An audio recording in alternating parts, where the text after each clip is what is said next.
Wow. Yeah, So the glasses, huh? this is I've not better. seen Yeah. I've not seen you in glasses before. This is the Oh, first time.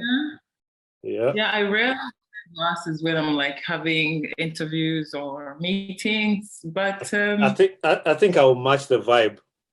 Hold up. oh, great, great. I think I'll match the vibe. I'm giving my eyes a break because when I'm not wearing glasses, I'm wearing contact lenses.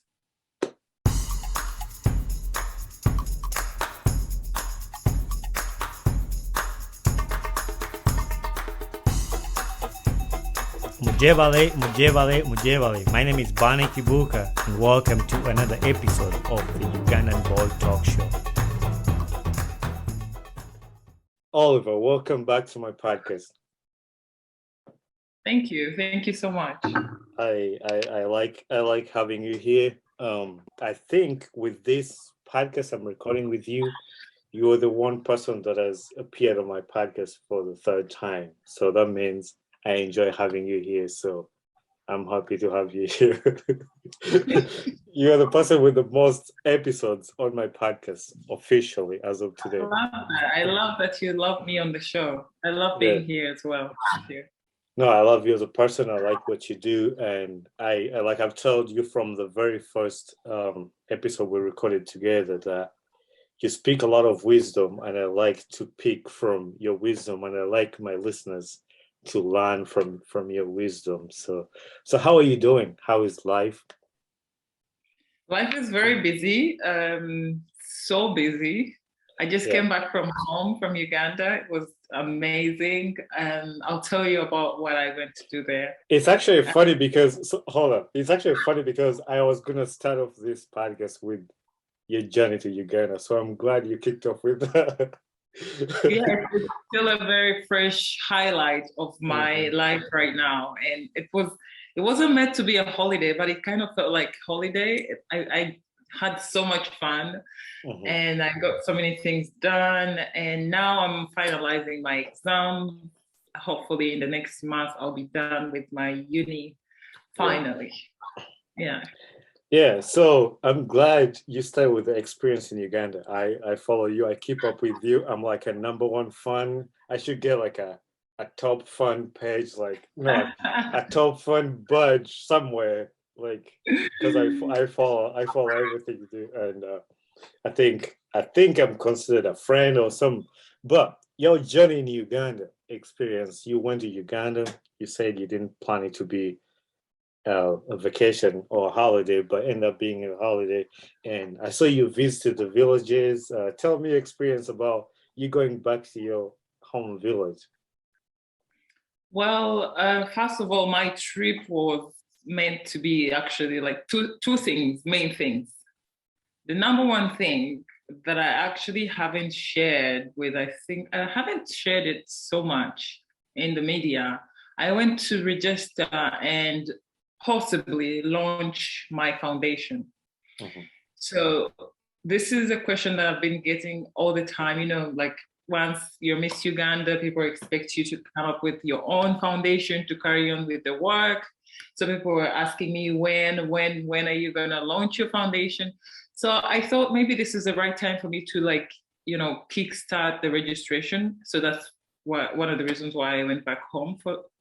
And the second reason was to enjoy the end of lockdown. Yeah. Yeah, because I had just came back from the US like 1 week and into Uganda, and they locked down, and I was stuck in Uganda for 8 months. Wow. I remember that lockdown so well. And now I was feeling for the people that were stuck in the lockdown for over 2 years. And I was just wanting to experience the joy and happiness that they have after, just getting out and being free again. Yeah. So that was also very important. Yeah. I feel like that's a good experience. I've not been in Uganda either without lockdown. So it's been I can't wait to go back to Uganda without all the, because the last time I was there was curfew and you had to be home at a certain time. So it's not like, it wasn't like really, really free, but and I'm glad one of my friends, I actually hosted him on the podcast, the guy who sang Tuliwa Whale. So I met Booker Chime. So I meant to say, you kind of fulfill the words Tuliwa Whale. And I think you mentioned it on some of your stories on Instagram, enjoying the time of outside. Yeah, I did. I remember I went for a roast and rhyme. I love outdoor events. I'm not like a club person. When I'm going out, I love to go out during the day and enjoy. So Uganda is just so beautiful. You know, it's this time it was like I'm seeing my country for the very first time. It was just so special. Everything was so beautiful. I felt like if I had like a lot of money, I would have invested right there, right then, because I just wanted this, I wanted that, I wanted, like, everything was perfect. You know what I mean? And people were so excited. Like I was driving on the streets and people were just dancing, everybody's happy. It was like a very, like a festival, you know? Yeah. I'm glad you mentioned the roast and rhyme, because actually I have the roast and rhyme here. The experience of that, I watched that too. And you said, the roast and rhyme is actually the biggest of Uganda. That's the statement I think he used. Like it was like so much fun when you guys were there. I've never been to one of them, but I've watched like videos too. So fun. If you love outdoors, if you love like nyama choma, you know, roast and good vibes, happy people, live music, and friends hanging out with friends, it's just perfect. Yeah. So what happened was we had to go for after party, and I just disappeared on my friends because they just don't know that I don't enjoy the nightlife as much. I love the vibe, and then I disappeared. But it was really fun. Yeah, I think I'm like you. I'm not more of like a club person. I would go, but it's not really fully my kind of vibe. But yeah, I'm glad you enjoyed Uganda, and I wanted to share that experience that you had in Uganda, but also not forgetting the one instance I want you to tell me about, probably our listeners, was the day they took your license plate. I want you to share about that. Oh my God, that is a very long story. So I was just going down the street, and I take Uganda as if I'm anywhere in the world. Like I don't expect something like that to happen. So I park on the street, and I'm going into a photo studio to take pictures. You know, I was trying to get some documents done, and they need my passport size photos. So I parked the car right there, and I was away for about 10 minutes, and I come back and I cannot see my number plate. I'm like, wait, what? So right next door, across the street was a police station. And then they just called me. They say, come here. And I'm like, what did I do? Did I do something wrong? So I was just so fuming. I just needed so many answers to why someone could just come and just plug off your number plate. So they told me I was parked in a way where by the roadside where the president was supposed to pass. I'm like, how am I supposed to know that the president is going to pass here? There's no sign whatsoever. So the police officer was telling me, no, there is a sign. There was a sign. But I said there was no sign. In fact, in front of me, there was someone parked there. Like, how would you just take my number plate? But, you know, they always want to, like, you know, to bribe around. But I don't know how I managed to sweet talk the guy. And managed to get my number plate back after like 10 minutes talk and just getting into detail. And I'm like, this is really not making any sense to me. I didn't do anything wrong. Where's the president anyways? Like I didn't see any convoy passing by. And if he was passing by, there should be a sign. So it was just hectic. Yeah. Did your car have a sign like Miss Uganda? You know, I saw at least the car you drive had like a Miss Uganda. It's not the one you're driving. The one No, that this says Miss time Uganda. around, I didn't drive the Miss Uganda car because I just don't like driving The that car. attention. It gives the attention it gives you. Everyone like you're stuck in traffic and people are like people are looking at you like I'm like I want to be stuck in traffic and like enjoying a snack and no one is gonna like be like, oh, see Miss Uganda's like eating while she's driving. I want to be myself, you know. Yeah. And in the Miss Uganda car, I can never be myself. It kind of like helps in situations like curfew where we had to like drive late and you don't need to explain when you're in the Miss Uganda car. But when I want to live my normal life, I really don't want to drive that car. There was That's crazy. That's crazy that you shared that because I had the same incident happen to me a few years back. And this was when I first started driving in Uganda. And I parked by, I think it's Bank of Baroda or something, there on Kampala Road. So I parked. There wasn't any sign that says no parking. There was just, and there was a guy parked in front of me, like you said. So I bring my car, parked it there. I think I was younger at that time. I was like 18. I just got my license driving in Kampala. And so I was going to actually take pictures too. It's funny. I was going to take pictures at a studio in Kampala. And I came back out of the studio and my car was not there. Like they took the whole car. The car was not there. So I asked the guy who was standing there, like, I parked my car right here. It's not there. He's like, I don't know, but you can go check at CPS. I was like, why would my car be at CPS? So I took a border, and as soon as I was getting to CPS, I saw my car in the parking lot. So they told it from there to CPS, and they took me to those offices and they asked me for the registration, all that information, and they wanted like a bribe, and they were charging me this amount of money, and they charged me for the tour. They wanted a bribe, and I was just a little boy, like I didn't have any help whatsoever, so they just took a lot of money from me to get my car back. So I didn't really have a choice, but so I ended up paying them whatever they asked for. But I don't think I could do that right now. I was like, there wasn't a sign and I'm not in wrong. But at that time I was just scared and nervous. I just did whatever they asked me to. But you know, even now, they still, when you find like an officer who's gonna insist on a bribe, they can actually push it like to go like, you know, further the case just because they want some money. So you have to be really careful. It's so different. But when they got me another time too, I think I made a U-turn on Kampala Road at a place where you can't make a U-turn. And this officer pulled me up on the lights and he's like, hey, you're going to give me this amount of money or else I'm taking you to the Central Police Station. I was like, I'm not giving you a bribe. Take me. And that was around the same time. So this guy's like, oh, well, you didn't put two. So he said, follow me. I saw this guy was serious. So my cousin was like, just give him the money and we go. It was not even a lot of money. It was like, what, something like that. But anyway, Uganda is so fun. I enjoyed watching what you guys went through. I was just jealous. And I think I told you one time I was jealous when everybody goes to Uganda. I feel jealous because I feel like I want to be Meanwhile, I was supposed to do a safari.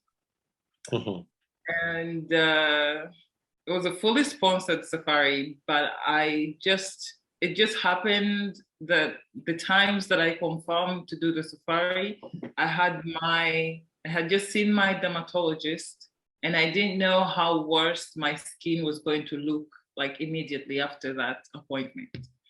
So I had to cancel the whole safari and like everyone that I was going with on the trip was so disappointed. I was so disappointed because I was looking forward to actually, you can't believe this, but this was going to be my first time to see Queen Elizabeth National Park. Wow.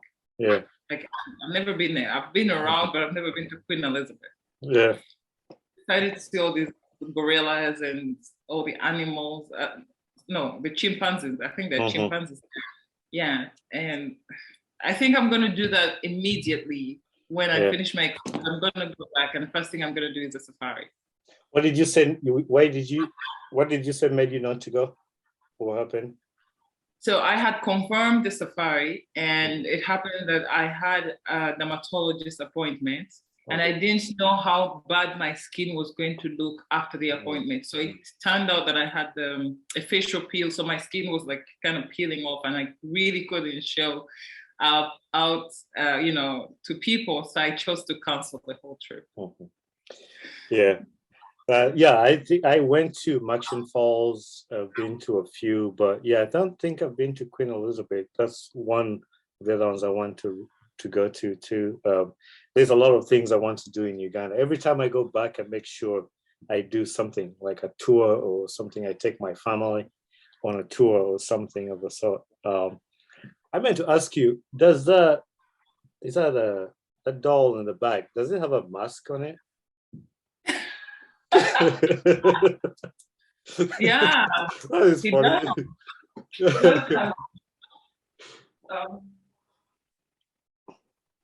His name is that is nice. His name is and I gave him this mask when the COVID was like seriously. I had COVID by that time, and I was so ill, and I felt like everything in my apartment was infected. So I wanted to protect him. So he's kept his mask on. That's good. I looked at it in the beginning. I'm like, oh, does it really have a mask? Yeah, it does. So that's yeah. Put him right there so our listeners can also like watch him.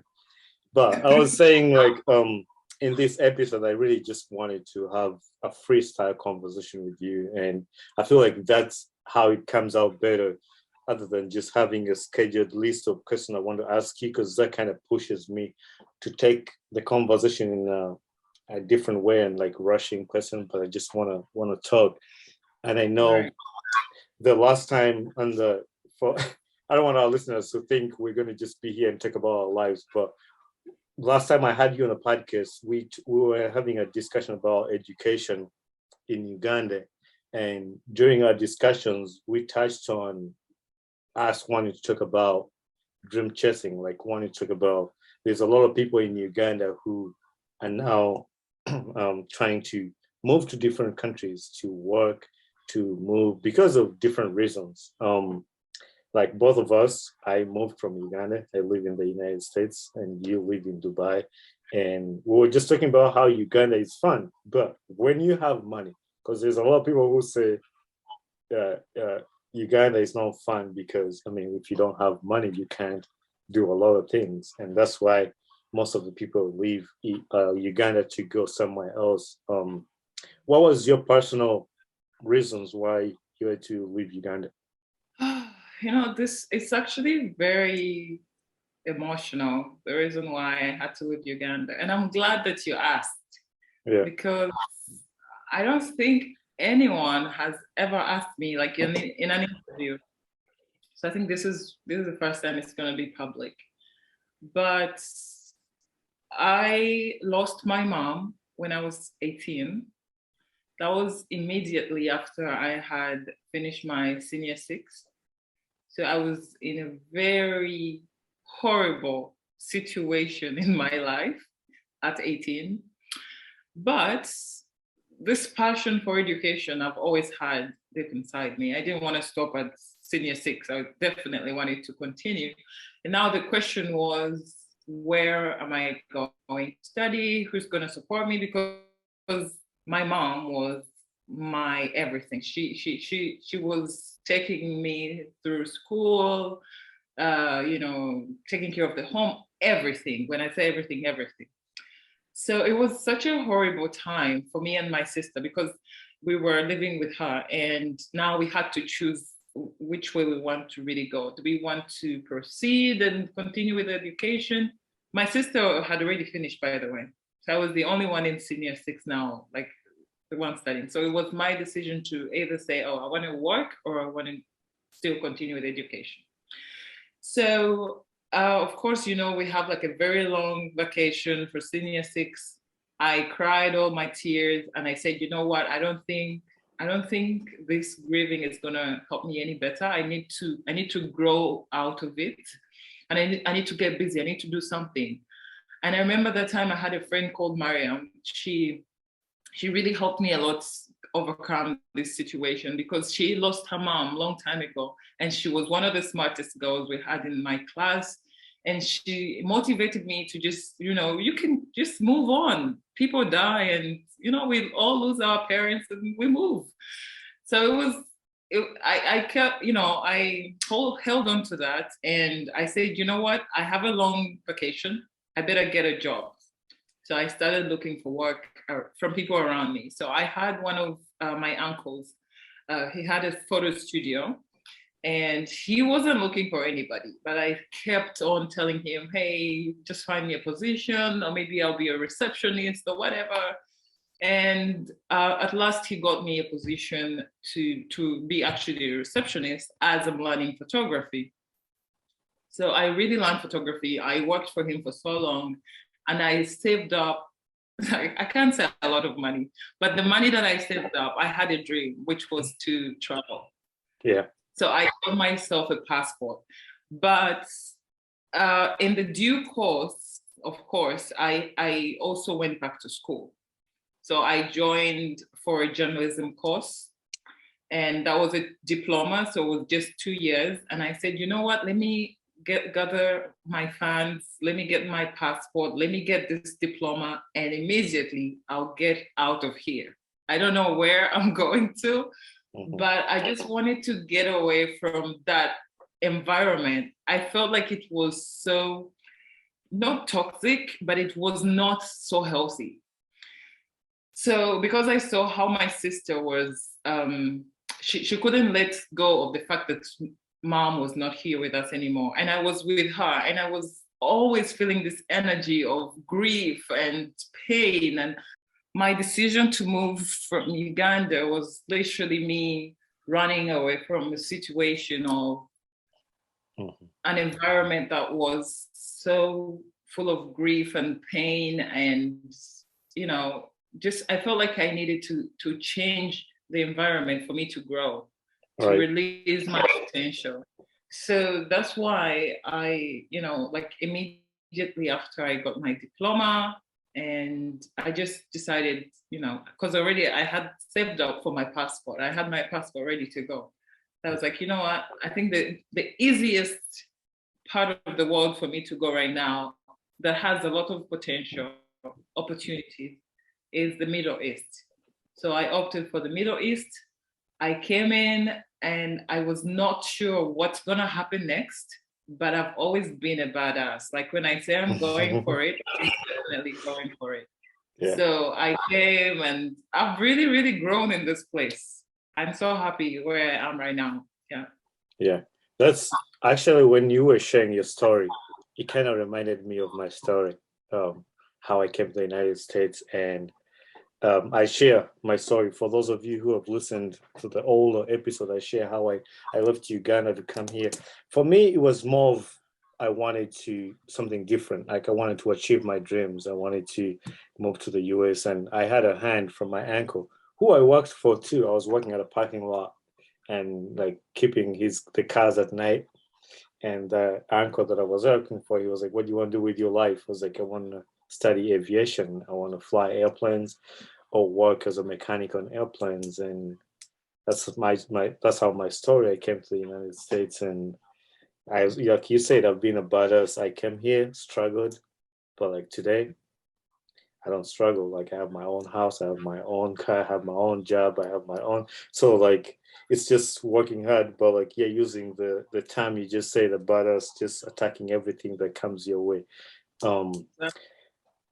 So that brings me to about other people. Now that we've talked about ourselves, why we left Uganda, there's a lot of kids that are leaving Uganda right now to do this, to go better their lives, to go for different reasons. And like you said, the easier decisions for them is to move to like Dubai.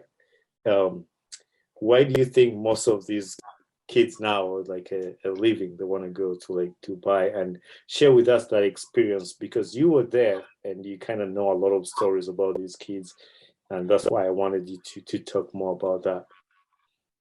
Okay, so first of all, before I talk about that, I just want to say this.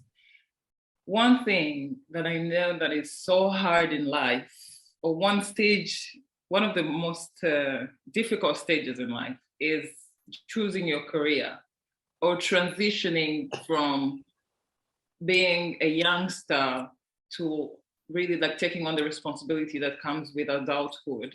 It is so hard. Just defining your career and being able to say, okay, I can pay for my bills, I can stand as a man, I can stand as a woman. It's super hard. Mm-hmm. But this is where everybody's life has to head, unless otherwise you come from a super filthy rich family and you're just gonna sit back and relax. And that's not all of us, most of us in Uganda anyway. So you realize that the biggest population in Uganda, the youth, are unemployed. And when they grow and reach this certain age, they just start to take interest in, okay, what is happening? What is the best way that I can actually make a living? So that's when people are telling you, oh, you can go abroad, go abroad. Go abroad is now the topic of the day. Get a passport. If you go to the internal affairs right now, you find queues 6 a.m. in the morning. I was just reading about that this morning too. Like somebody I just renewed my Uganda passport, and it's 6 a.m. in the morning. The queues from here to like endless. So people are tired of the situation. People are trying to get away and find jobs elsewhere. So you realize that the Middle East is the closest area of like land of opportunities. At least we believe that. But there is also some ugly truth to that. So the Dubai is 5.5 hours from Entebbe. Mm-hmm. So it's so easy for someone, maybe not so easy, but people are going as far as selling their property to purchase an air ticket and a visa, which is so cheap, by the way. The visa is very cheap. This country takes in literally everyone. So it's opening its doors to Ugandans. Now, you have to be smart or how to really like survive in this country. And I don't mean like street smart going around stealing people, because this country is one of the safest countries. You will get kicked out or you'll get even in jail for that. So you realize that when people come here and they want like quick money, they want to make quick money, most of the girls turn into prostitution. That is a business that we cannot keep a blind eye on. It's happening. It's happening. I was reading an article the other day that when people come here from Uganda, they stop believing that here there is STDs and HIV. So they're like, I'll get whatever I want, you know? Yeah, like, hello, people, it's the same people that fly, the same people that have these diseases. It doesn't matter where in the world you are, you just have to be careful. Yeah. So when, besides, there are like 2 or 3 groups of people in Dubai. I think 3, like from Uganda. The first group is the group that comes from the companies, associated with the companies' employment or recruitment companies in Uganda. Yeah. So these are the people who write Kadama, that the housemaids, the ones who are looking for like cleaner jobs, blah, blah, blah. Yeah. They are so innocent. They know nothing. Most of the time, first-time flyers, they know nothing about the country, and they're just going here to earn very, very less. At least they are ready to leave the country. Yeah. Come with this spirit of working and, supporting their families. So the second group is the group of, I can support myself. I can purchase my own visa. I can get my air ticket and I'll go there and hustle. I don't know what job. I don't know what job they really mean, but I'm going to do whatever comes my way. Now, this is the majority. The majority of that group ends up getting, Dubai is very expensive, or the UAE in general, it's very expensive. Yeah, so I meant to ask you about that, like about the cost of living there and how these people... It is extremely expensive. It's definitely expensive more than most areas in the US. Okay. For example, I'll give you a clear example. Now, the second group that I was talking about, they come in, they say, I have some money and I'll hustle, I'll go out and look for whatever jobs that will find me and I'll work. So first of all, you need accommodation, right? You need transportation. That's 2. You need to eat to survive. That's 3. Those are the 3 main things. So you realize there is a place here called Dera. That is like literally the Uganda of Dubai. Yeah. That is where you go and you speak your mother language and everyone will understand without asking where you're from. So it's like the Boston of the United States. Like the Boston, exactly. So there, in a room, in a very tiny room, you'll find at least 15 or 16 bunk beds, like, like 1, 2, 3, 4, 5, 6 bunk beds. Yeah. And each one of those costs at least between 500 to 700,000 Uganda shillings per month, just to sleep. It's not even like a dormitory. It's like a dormitory, but squashed, right? Yeah. So you cook there, you shower there, everything there in that room. So this is how most Ugandans live in Dubai. And those are the majority that they pay for their ticket. What's the name of that place? I've watched some videos of Ugandans in Dubai, but there's a name they call that place where they all like sleep. I don't know what the name they call it. It's called Union. There's a Union Square. There is Banyan Square. They have a name in Luganda. There's a name they call it in Luganda. Mochi. I don't know. I forgot it. I don't know the Luganda name, but those are the squares where you go and you find like real, like they're starving. Their visas are expired. Their passports are probably misplaced because of this kavuyo in the bed space. It's I don't know. It's a weird experience. So I would advise if someone is really not ready or not sure about what job they are going to come to do in the Middle East or in the UAE, to be particular, please stay at home, because this place is extremely expensive. Girls get married to random people just for survival, just to get something on the plate to survive. I've heard stories of people from Dubai too, like people complaining and people, I mean, not only Dubai, but I think the stories I've heard too, like people from Saudi Arabia, people from like whatever, sharing their stories that they're misused, mistreated. And then there's some other people who are happy with their lives, like who are in Dubai and they're happy with their lives. So I don't know if it's just the choices or it's the decision or how you get there. Like, why is it that some people are happy in Dubai and some others are not happy? Okay, this is what I was trying to say. Some people are only told one half of the story. They don't know the full story and they never do the research. So if you research yourself and you say, for example, I want to go, I can afford my visa, I can afford my ticket, blah, blah, blah. First of all, where are you going to sleep? What are you going to do, first of all? Like when you arrive here and the day comes, are you going to stay in bed or what are you going to do? What's the plan? So people don't have the plan. This is why they end up, doing things that they are not supposed to do, and the law catches them and they're, in jail or they are suffering and we're being mistreated. Most of the stories of mistreatment, though, come from like housemaids, house workers. They say maybe this happens all around the world, though. It's not here.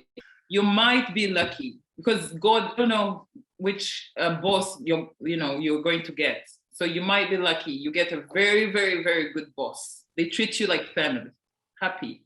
Or you get a very weird person who's having their issues and they reflect them on you. So there are just two types of people. You just have to really be grateful if you get a very good family. Yeah. But also on that very note, the companies that bring on girls to work as housemaids, most of the companies, I would say 85%, they don't follow up on the girls to see how are they really doing, how are they being treated, what time are they sleeping. Because if you hear the stories of these girls coming out, they will say, we wake up at 4 a.m. and we sleep at around 1:30, 2 a.m. in the morning. This is literally no sleep. And you work like 4 floors of the house, going up and down, cleaning every room. You have to cook. So these families are all also there, but it's the role of the companies that take these girls, because no one comes from Uganda and they come here to sign a contract of being a housemaid. They always have an agent somewhere who connects them there. So these people need to follow up, and they just need to stop just focusing on making the money from the client and just leaving the girl. For me, it's kind of like modern day slavery, because the moment these girls arrive at the airport, the first thing they take from them is their passport.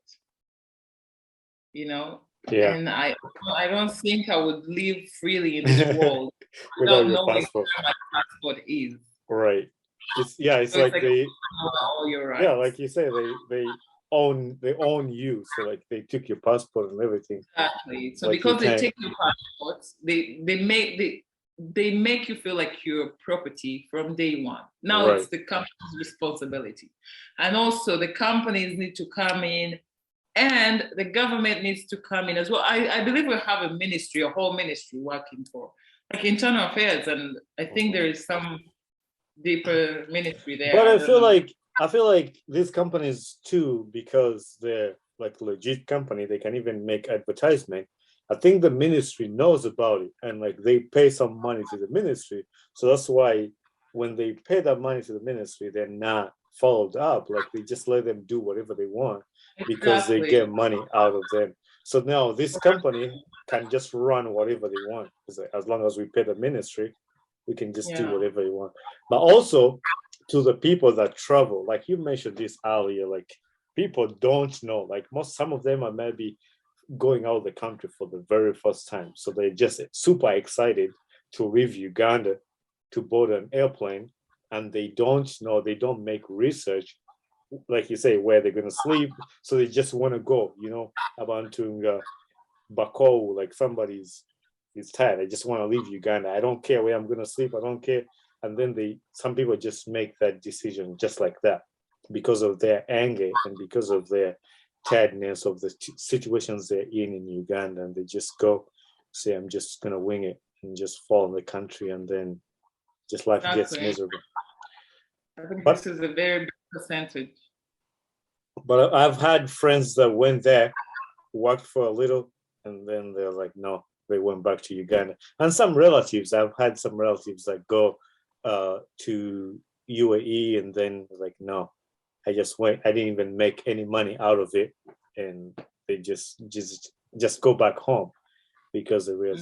And I think I told you I was going to talk about like the US. I mean, with the US, it's different. For actually to come to the US, you have to have a reason why you're going to the US, and like it's super hard. So for you to make it through the embassy, like it's, you've worked your ass off to just make it through the embassy to get to the US, which UAE is different because anybody can go. As long as you have money, you can get your visa. Money, here it's money. So, and I wanted to speak about the US more because it's the same issue, ignorance from the people who are tired of the situation they're in, who wants to travel to chase the dream. I've had a lot of friends contact me. It's like, hey, I want to come to the US. And if I was a con man, I would have chewed a lot of people's money, like a lot of them.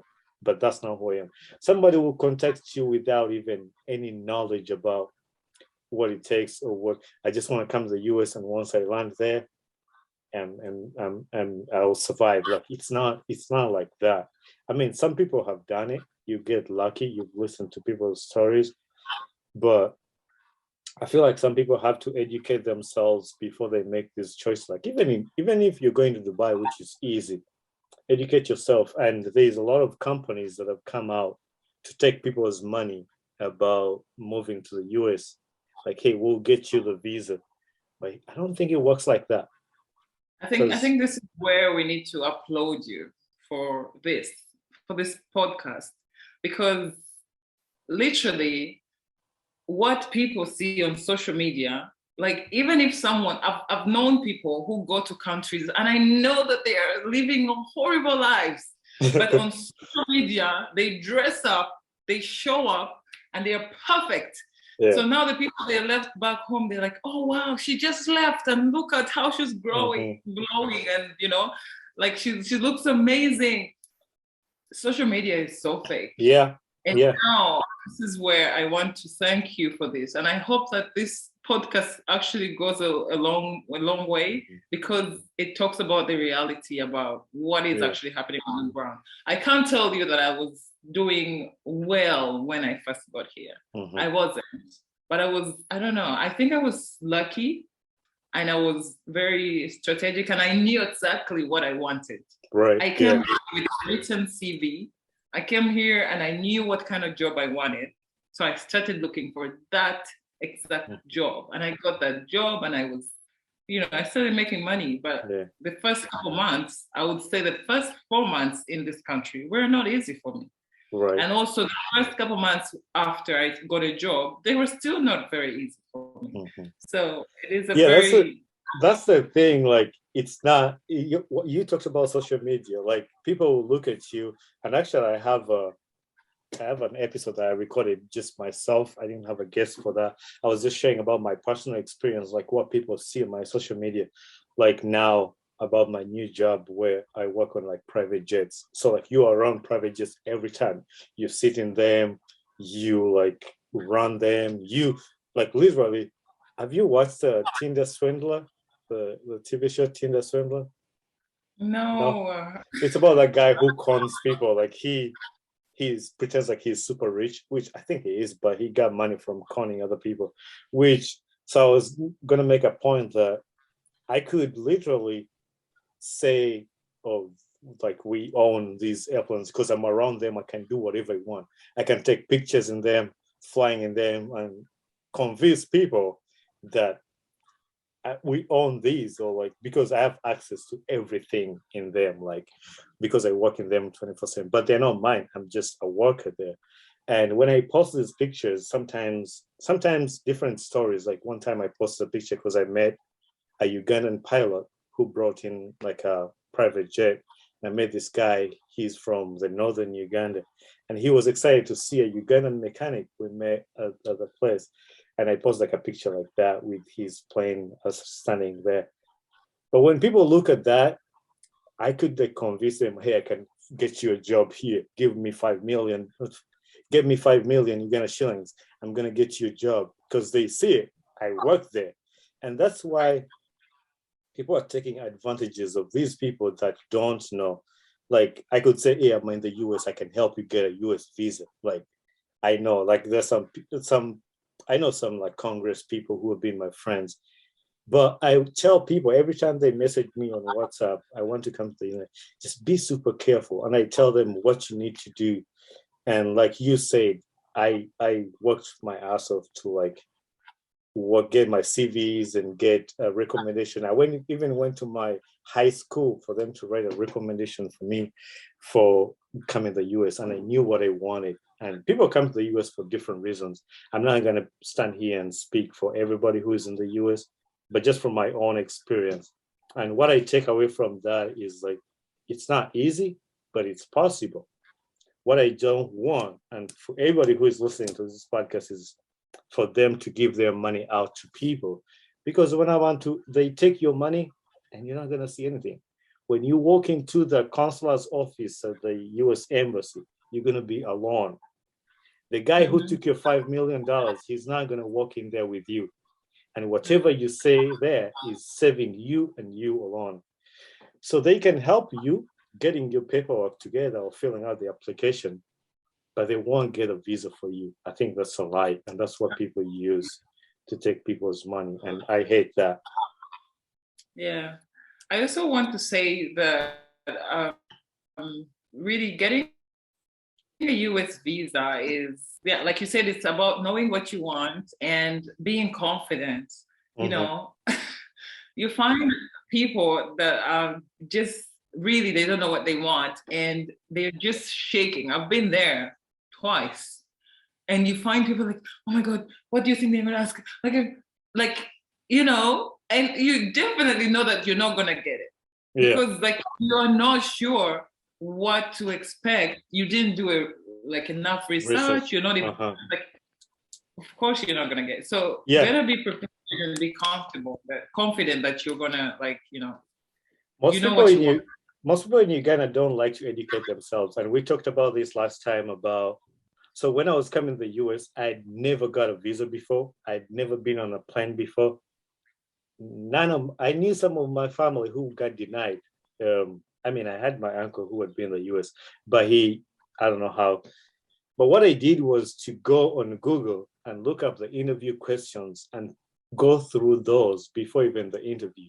So get familiar with what kind of questions they ask. And that's what I want all the listeners to do too. Like, go to Google, look up these questions. They might ask them different, but the more you practice those questions, it gives you confidence that when you stand in front of those counselors, they ask you a question and you have practiced the answer already. So you look super confident. And that's what I did. I knew what are you going to the US? Why did you choose to go to the US? Going to school, study this, where are you going? Know the addresses, know everything. And the more you show that you're confident, you're going to get it.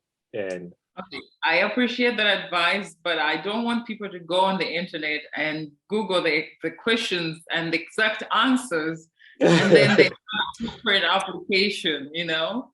I don't think that they give you answers. They just give you questions. So you have to find the answers on your own. Yeah. Okay. So they give you questions, kind of like, why are you going to the United States? So you have to have your own answer for that.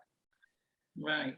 Okay. So, but the thing I want to say about the US is US is a land of opportunities, and a lot of people have said that. I speak that from experience for myself. My background is not like you mentioned earlier. Like I didn't grow up in a rich home, but when you know what you want and you stick to what you want, when people come to the US, you get drawn away by. There's a lot of attractions and things that can divert you from your goal. But if you stick to your goal, then you're gonna get the best out of the US. There's also this excitement that, hey, I'm in America. What are you talking about? People just go. But I salute you guys that are living there and like working really hard and making it. I really salute you. I love the United States, but I don't know if I can really stay there and like work. I feel like, first of all, I don't enjoy winter. Yeah, I hate that. But if you get used to it, there's a lot of opportunities. Like the career I chose to be an airplane mechanic, you can work literally anywhere. And the more most jobs are like that, but the more years of experience you get in that career, the more your money you earning is going up every year. And with my career, like every year you add on, that's more money. So you just keep going higher. Send some money. I knew you were gonna say that. But besides of travel, I really want to visit Dubai though. I've never been. You should. I have a lot of friends there, and it looks like a pretty nice country. And going to the dunes and the sand dunes, that's pretty fun. Well, there is more to Dubai. You visit UAE as a country, and there is more to UAE. It's so beautiful, and it has 7 emirates. Each emirate is different in its special way. So Dubai is known for all these skyscrapers and the insane futuristic vision that they have and technology, blah, blah, blah. And then there is Abu Dhabi, which is just chill and laid back and beautiful oceans and it has a lot of money and oil and gas. And then there is there's Sharjah, which is totally laid back in a way. Like you can see each Emirates just looking different, but in a very beautiful way. So there's a lot to see in this country. So before I came to the United States, I used to watch a lot of movies from Uganda, Uganda. Even at home, like you rent the movie from the video library, take it home, and any movie from the United States, it will show you California, New York, and that's all you see. So I grew up thinking there's no villages in America. So that's the same question I'm going to ask you. Are there like villages in Dubai? Because all you see in Dubai is like the beautiful cars and the skyscrapers, the beach and everything. I live in the village. I live in the village. I don't live in the Dubai. Yeah. Okay, so in Dubai itself, there is the old Dubai, which is like Dubai that they, 20 years ago Dubai, but they never wanted to break it down. So it's like historical, but now there's a new Dubai, which is the side that I'm on and many other people. So the Deira side, where I told you many Ugandans are gathering there, it's like the Boston of here. That is old Dubai. Okay. That is where you find the small coffee shops, blah, blah, like people speaking, like it's crazy there. It's really like a market. It's crazy, but it's fun. I love to go there sometimes if I'm craving some karakti or shawarma or something. And then, sorry. Do you guys have like, do they have Ugandan restaurants there too? Yeah. There is one restaurant. It's called Luwambo Restaurant. It's one of my favorite Uganda restaurants. Okay. I go there sometimes if I'm craving matoke. It's the only one that I know, but I'm sure there is a couple. Oh, by the way, I went to another Ugandan restaurant in Deira. Oh my God.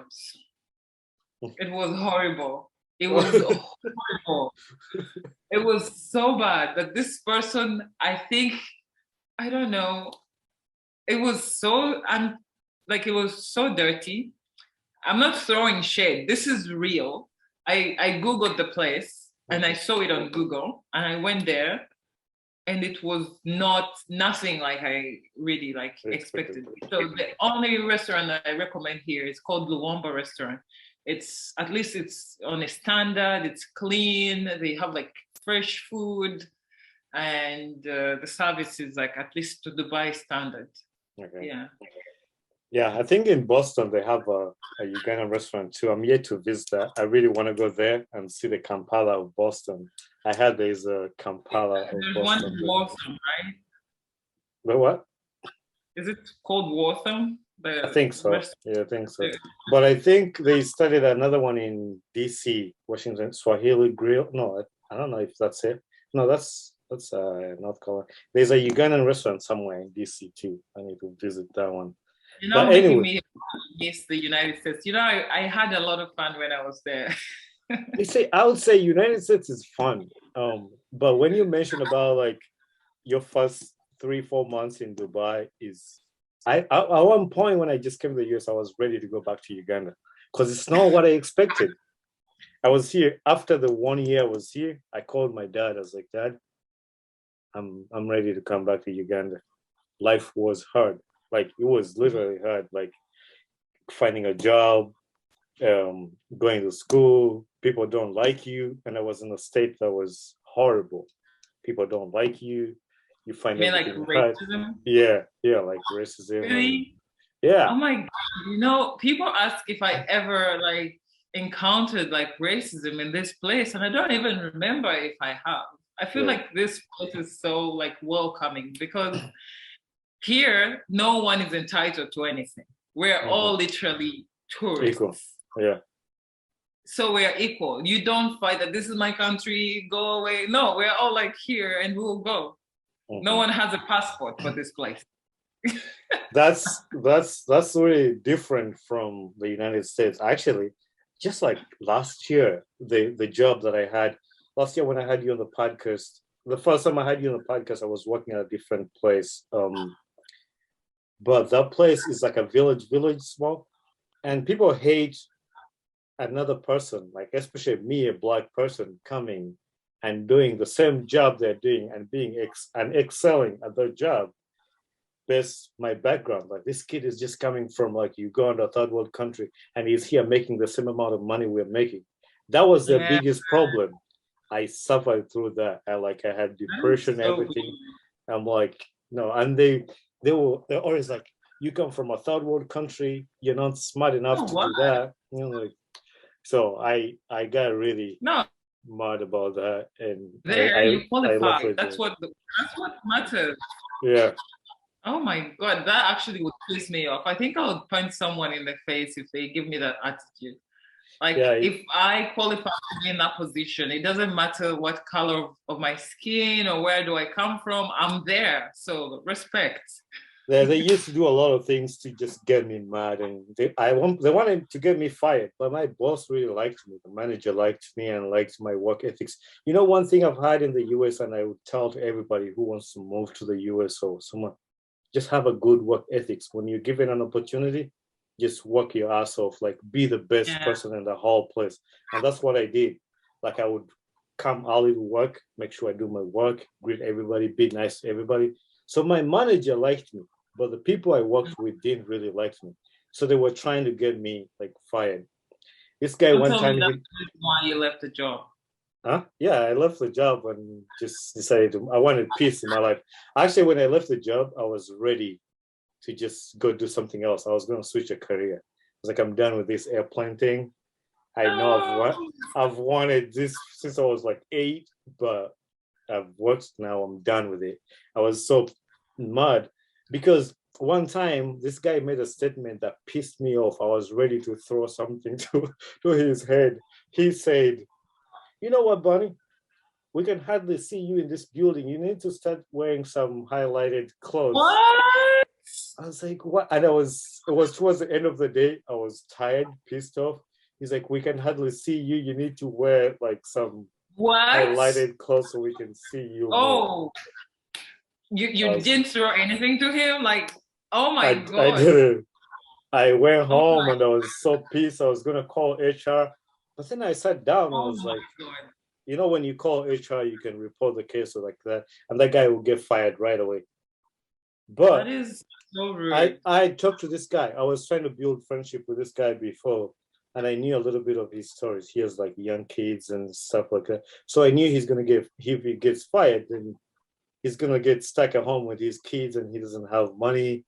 So I put myself in his shoes. I was like, you know, I just left him, but I couldn't stand it anymore, and I left the job. And then I got a new job. Actually, the job I have now is way better than the job I had then, and it's happy. They pay me more. It's a happier environment. Bosses like me, my workmates like me, so I got that, and God gave me something better. But yeah, that's some of the toughest times. I was like, I miss home. I just want to be at home where somebody likes me and nobody's gonna talk about my skin color or something like that. But other than that, you know, I think growing up in Uganda is actually very good in a way. Like when we talk about racism, like all of us that grew up in Uganda didn't know anything about racism until we left and kind of like started learning about racism. What is racism in the first place? How is it like? How do you feel it? So like for me, I'll tell you this. I've been living here and I never even thought about racism until I came to the US. The US, everybody's like talking about racism. I could see my Black friends are like kind of like pointing out things. I'm like, does it matter? Like, so it kind of like got like to me that, oh, actually I'm in a country where people are divided. Yeah. I have never been in a situation like that. Because for me, you know, in Uganda, when we see a Muzungu, we're like, hey, I'm Muzungu. Yeah. I know, we get excited, we get happy. So for me, I never knew about racism. Like, I never thought that, you know, different skin tones of people would call you different names or whatever. Yeah. But, you know, I don't think I would take what that guy told you. I don't know. I shared it with some people and they're like, nah, I wouldn't take it. I would have reported him to the HR, or I would have said something. But what's funny is, you know, the time when we had all the Black Lives Matter thing going on all over the country, people, you'd see people's colors of that, like people's true colors there. Even if it was your white friend, you'd see who is on your side, who is not. And recently, I just bought a sweatshirt that says Black Lives Matter with all the Black people that have been killed in the US. Like they made their names into that word. And I wore the sweatshirt. I was on a road trip.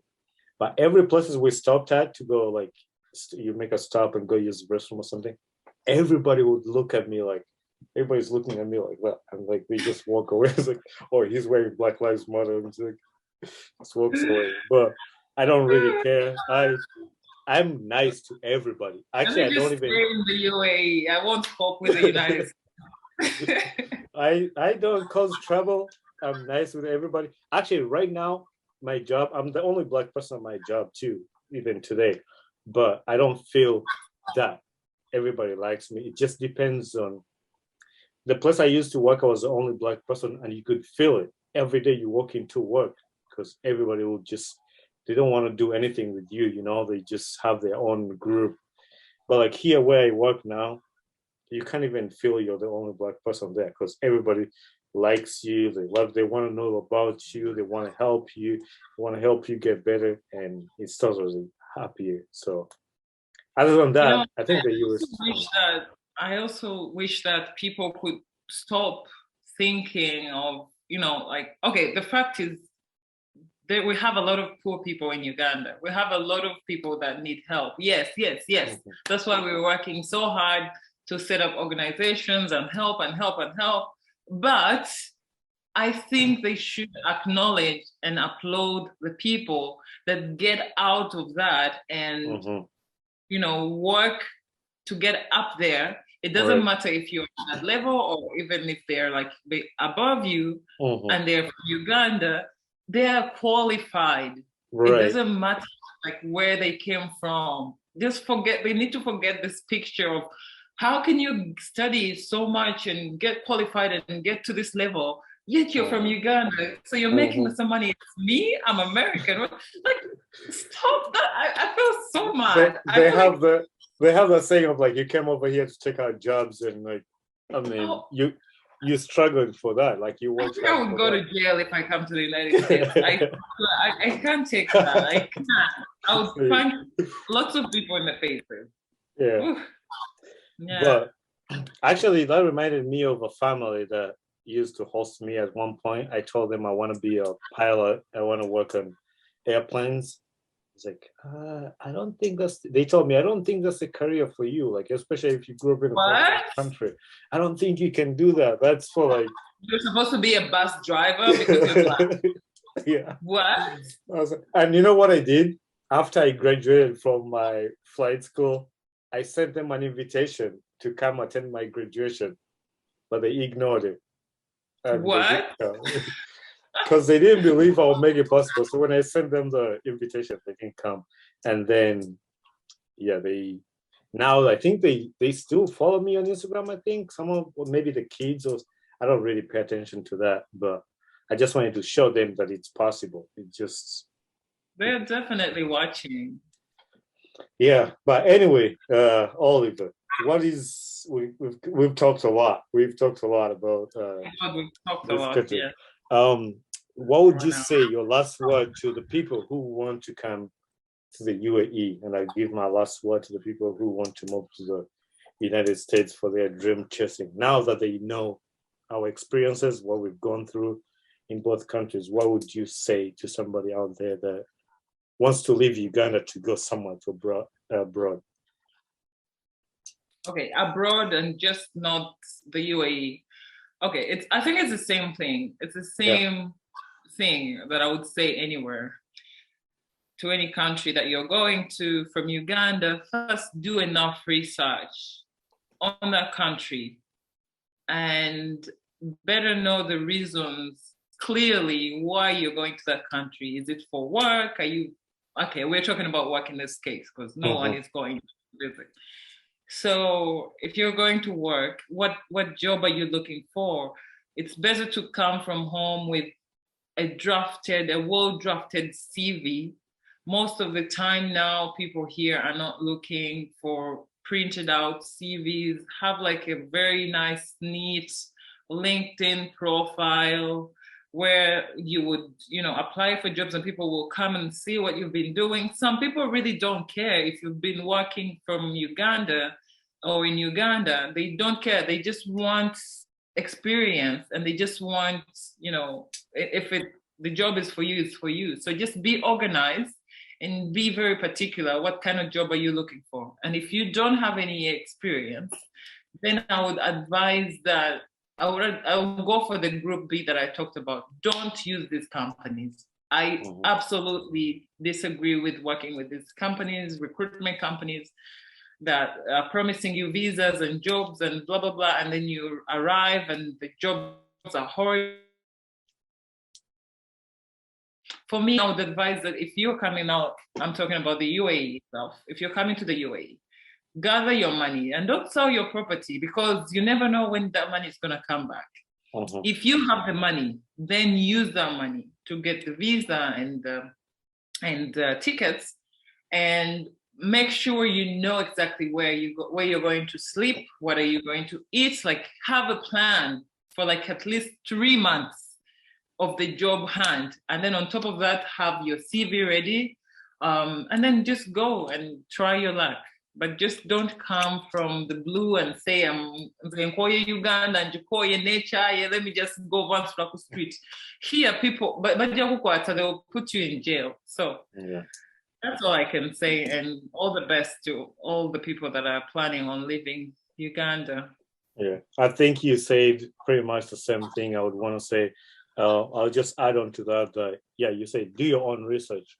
There's a lot of people who make up companies that, oh, we're going to get you visas to this place, but it's not true. Make sure it's legit. Make sure it's a verified place. A lot of people in Uganda don't like to do research. They just like to go by, oh, this person said, and they go by that. They put their trust in those people, and those people use them. Like I say, like somebody can just make up something. Even if you see like a Facebook page, like it's a Facebook group, but what about to Dubai? No, they're gonna eat your money. Even if it's like the US, make sure it's something legit and verified, and make your decisions from there. And that's all like I can say about that. Yeah. So yeah. I love this podcast. I think I've enjoyed it more than the rest. Yeah, I know. I enjoy the ones where we just talk and just because it falls better. Yeah, I love it. But the one funny thing I was gonna say earlier in the introduction, I'm gonna put in the conclusion is I was watching on your social media when you posted a picture of a bikini on Facebook actually, and I know you mentioned this the last time you were here, especially the Facebook fans, and then you made a statement like, for my NBA what was that? Non-Bikini Association. Yeah. That made me laugh because like when you put it there. I don't even know. Now you realize that I have 2 different audiences on Facebook and Instagram. Like my bikini picture on Instagram, people are like, oh, chill, she's in a bikini, she's a model, so what? It's fine. And my Facebook, they're like, oh, what? You're naked. How dare you? They're like my same girls. And they're like, I'm like, hey, chill. And I have tried so much. This is not my first bikini picture, and it's definitely not the last that I'm posting. But people are still not used to the fact that I love bikinis, and I'm a model, and I love to just wear whatever makes me happy as long as I'm not naked. So Facebookers. But like I said last time, I do not blame anyone on Facebook because we are landlocked. First of all, Uganda is landlocked. We don't have the beaches and the oceans and the sand. So people rarely wear bikini. It's quite not so often when people go to the pool, you'll find that the majority of the people that can afford to go for a swimming pool or swimming classes, they are at a level which won't comment that, oh, this is a bikini picture, how dare you? So all those people that are commenting on my bikini pictures negatively are really like very landlocked and they need to see how people dress on the beach. I don't know. You know what thought I just thought about in my head? I think the next Mhm. time I'm gonna have you on a podcast, we're just gonna get a picture or topic from your Facebook and just go through the comments and just react to the comments and just just no, that's that was fun. That would be crazy. That would be crazy. I haven't, since I posted the picture yesterday, I haven't checked how it's doing, but I know that it's going crazy because it's a bikini. Yeah. I'm not even reading the comments. No, I don't think. You celebrities, you don't have to read comments. You just post a picture and just go away and just leave us the fun best to argue with each other in the comments about somebody else. And now I told you I'm studying a bit of social media. I know how it works. Yeah. So I can let people talk if I want, and I'll just disappear. They will talk, and my name is getting mentioned, and I just don't think that we're doing these things on purpose anyway. But I'm enjoying it. Yeah. All right, Oliver. I appreciate you giving me this time. I know it's a lot of time. You could have done something a lot better, but you decided to just sit here with me and chat with me. And I hope our listeners will enjoy this when it gets out, for them to listen to our thoughts about dream chasing and talking about our own experience. So I appreciate you and thank you very much. Thank you so much, Bonnie, for having me again. I'm not going to hang up because last time I did, you told me you need to send kisses to the listeners. So I was actually going to do that because every time I'm like, thank you so much for having me. Okay. Shout out to all the listeners and everyone that is, tuned in to this. I send you all the love. Catch up next time. Hey there, I am Bonnie Kibuka, the host of the Ugandan Boy Talk Show. Thanks for watching my video and don't forget to hit subscribe and share with a friend. Tune in every Saturday at 9 a.m. Eastern Time for a new episode about my podcast. And for more information about this podcast, follow me on my Instagram page, talk_show_256.